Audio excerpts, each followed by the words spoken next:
Hello friend, સ્વાગત છે તમારું મારા કિચનમાં. આજે હું તમારી સાથે શેર કરીશ ખંભાતના ફેમસ દાબડા ભજીયા, જે બહારથી એકદમ કુરકુરા અને અંદરથી મસાલેદાર અને સ્વાદમાં લાજવાબ બને છે. એકવાર આ રીતથી બનાવશો ને તો વારંવાર બનાવવાનું મન થઈ જશે. આ વિડીયોમાં હું તમને દાબડા ભજીયાની લોટની તૈયારી કરવાની સાચી રીત, ટેસ્ટી સ્ટફિંગ બનાવવાની ટ્રીક અને ભજીયા ફૂલેલા અને કુરકુરા કેવી રીતે બને છે તે બધા જ સિક્રેટ્સ હું તમારી સાથે સ્ટેપ બાય સ્ટેપ શેર કરીશ, જેનાથી તમારા દાબડા ભજીયા પણ બજાર જેવા એકદમ પરફેક્ટ જ બનશે. નવી રેસીપી શીખવા માટે મારી ચેનલને સબસ્ક્રાઇબ કરજો અને બાજુમાં આપેલા બેલ આઇકોનને જરૂરથી પ્રેસ કરજો, એટલે નવી રેસીપીના નોટિફિકેશન સૌથી પહેલાં તમને મળે. ચાલો રેસીપી શરૂ કરીએ. તો એકદમ ચટાકેદાર દાબડા ભજીયા બનાવવા માટે સૌથી પહેલાં આપણે તેનું એક સ્ટફિંગ બનાવી લઈએ. તો સૌથી પહેલાં એક મિક્સર જાર લઈશું અને અહીં મેં અડધો કપ જેટલા ભાવનગરી ગાંઠિયા લીધા છે, જે તમને કોઈ પણ ફરસાણવાળાની દુકાન પર સહેલાઈથી મળી જશે. અને જો તમારી પાસે ભાવનગરી ગાંઠિયા ન હોય તો તમે ચણાનો લોટ લઈ અને તેને શેકીને ઉપયોગમાં લઈ શકો છો. હવે આ ગાંઠિયાને મિક્સર જારમાં એડ કરી દઈશું. ત્યારબાદ એક મોટી ચમચી જેટલા સફેદ તલ એડ કરીશું, એક મોટી ચમચી જેટલા સૂકા ધાણા, 4 થી 5 લવિંગ અને 8 થી 10 નંગ આપણે કાળા મરીના એડ કરીશું. હવે ત્યારબાદ 8 થી 9 કળી લસણની લઈશું. અહીં મેં લસણની કળી થોડી મોટી લીધી છે, એટલે મેં 8 થી 9 કળી લીધી છે. જો તમારી પાસે આવી રીતે મોટી કળી ના હોય ને નાની કળી હોય તો તમે 10 થી 12 કળી લેજો. ત્યારબાદ 1 ઇંચ જેટલો આદુનો ટુકડો એડ કરીશું. અને હા, જો લસણ ન ખાતા હોય તો તમે તેને સ્કીપ પણ કરી શકો છો. હવે 2 મોટી ચમચી જેટલો કાશ્મીરી લાલ મરચું પાવડર એડ કરીશું, જેનાથી આપણે જે સ્ટફિંગ બનાવીશું તેનો કલર ખૂબ જ સરસ એવો આવશે. ત્યારબાદ એક નાની ચમચી જેટલું ધાણા જીરું પાવડર, 1/4 ટીસ્પૂન જેટલું હળદર પાવડર, એક નાની ચમચી જેટલો ગરમ મસાલો એડ કરીશું. અહીં ગરમ મસાલો મેં ઘરે બનાવેલો જ વાપરેલો છે. જો તમારે ગરમ મસાલાની રેસીપી જોઈતી હોય તો તમે મને કમેન્ટ પણ કરી શકો છો.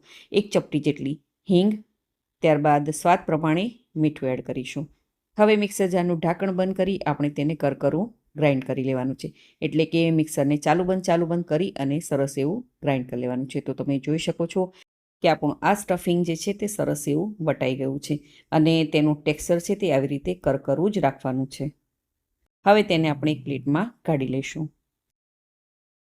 હવે આ મસાલાની અંદર આપણે એક નાની ચમચી જેટલો લીંબુનો રસ એડ કરીશું. અહીં આવી રીતે લીંબુનો રસ નાખવાથી જે આપણી આ સ્ટફિંગ છે તેને સરસ એવી બાઇન્ડિંગ મળી જશે, એટલે લીંબુનો રસ તમારે જરૂરથી આમાં એડ કરવો અને તેનો સ્વાદ પણ ખૂબ જ સરસ એવો આ દાબડા ભજીયામાં આવે છે. હવે સરસ એવી બધી જ વસ્તુ મિક્સ થઈ ગઈ છે. હવે આ મસાલાને આપણે સાઈડમાં રાખી દઈશું. હવે એક મિક્સિંગ બાઉલ લઈશું અને અહીં મેં લીધો છે ચણાનો લોટ, જે 1 કપ જેટલો લીધો છે અને આ ચણાના લોટને મેં સરસ એવું ચાળી અને તૈયાર કરીને લીધો છે.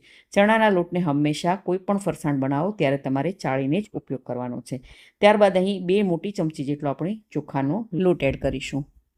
હવે 1 ચપટી જેટલી હિંગ.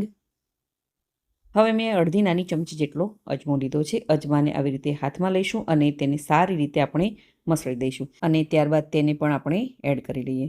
હવે સ્વાદ પ્રમાણે મીઠું અને 1/4 ટીસ્પૂન જેટલો હળદર પાવડર એડ કરીશું.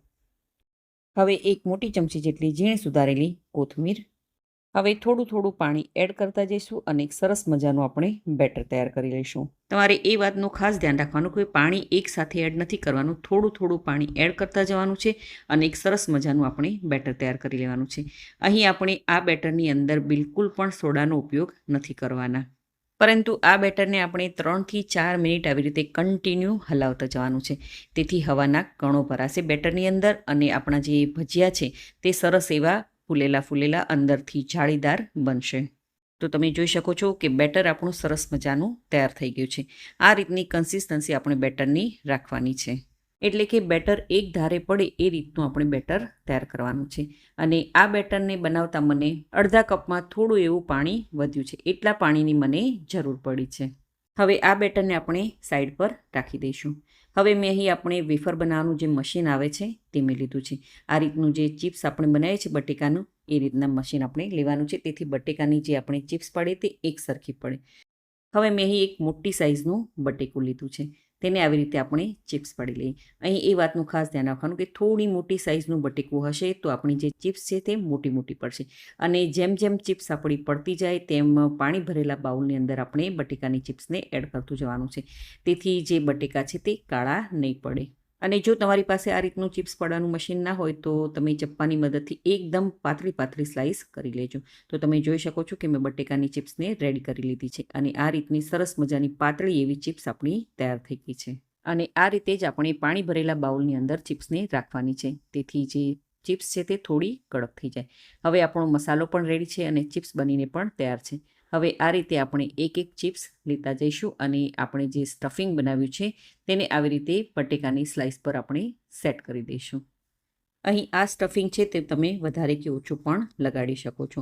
અહીં મેં એક મોટી ચમચી જેટલું આ સ્ટફિંગ લગાડ્યું છે. સ્ટફિંગને આવી રીતે સરસ એવું પ્રેસ કરતું જવાનું છે અને ચિપ્સ પર લગાડતું જવાનું છે. ત્યારબાદ ફરીથી એક બીજી ચિપ્સ લઈશું અને તેને આ રીતે સ્ટફિંગવાળી જે બટેકાની સ્લાઇસ છે તેની પર લગાડી દઈશું અને ચારેય બાજુથી આવી રીતે પ્રેસ કરતા જઈશું અને સ્ટફિંગને આવી રીતે કવર કરી લઈશું અને તેને હળવા હળવા હાથેથી આવી રીતે દબાવી દઈશું, એટલે બટેકાની જે સ્લાઇસ છે તે સરસ એવી ચીપકી જાય. તો તમે જોઈ શકો છો કે આપણું પહેલું આ દાબડું ભજીયું બનીને તૈયાર થઈ ગયું છે. હવે ફરીથી હું તમને એકવાર બતાવી રહી છું. બટેકાની ચિપ્સ લઈશું, તેની પર આવી રીતે સ્ટફિંગને સેટ કરી દઈશું.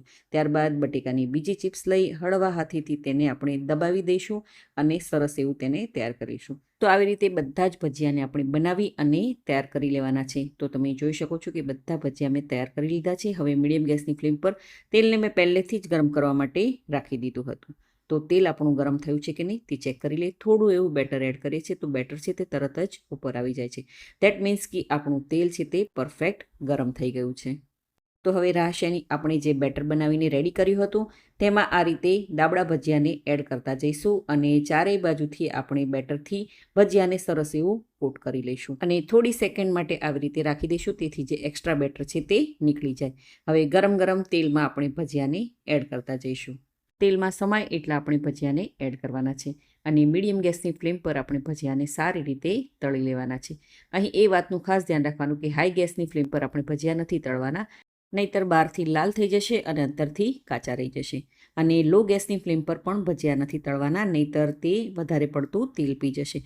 આ રીતે મીડિયમ ગેસની ફ્લેમ પર જ આપણે ભજીયાને સરસ એવા ગોલ્ડન થાય ત્યાં સુધી તેને તળી લેવાના છે. તો તમે જોઈ શકો છો કે ભજીયા સરસ એવા આપણા તળાઈ ગયા છે. તો હવે આ ભજીયાને આપણે ટીશ્યુ પેપર પર કાઢી લઈશું, તેથી એક્સ્ટ્રા તેલ છે તે એબ્ઝોર્બ થઈ જાય. આ રીતે બધા જ ભજીયાને તળી અને તૈયાર કરી લેવાના છે. તો ભજીયા સરસ એવા તળાઈ ગયા છે. તો ચાલો હવે તેને ગરમા ગરમ આપણે સર્વ કરી લઈએ. તો જોતાં જ ખાવાનું મન થઈ જાય એવા બન્યા છે આપણા આ દાબડા ભજીયા. બહારથી એકદમ જાળીદાર કુરકુરા અને અંદરથી એકદમ સોફ્ટ અને ચટપટા. આ દાબડા ભજીયાને તમે ટમેટો કેચઅપ અથવા તો લીલી ચટણી સાથે સર્વ કરી શકો છો. ખૂબ જ ટેસ્ટી એવા લાગે છે. તો તમે આ રેસીપીને જરૂરથી ટ્રાય કરજો. જો તમને મારી આજની આ રેસીપી ગમી હોય તો વિડીયોને લાઇક કરજો અને વધારેમાં વધારે શેર કરજો અને મારી ચેનલને જરૂરથી સબસ્ક્રાઈબ કરજો. તો ફરી મળીએ એક નવી રેસીપી સાથે.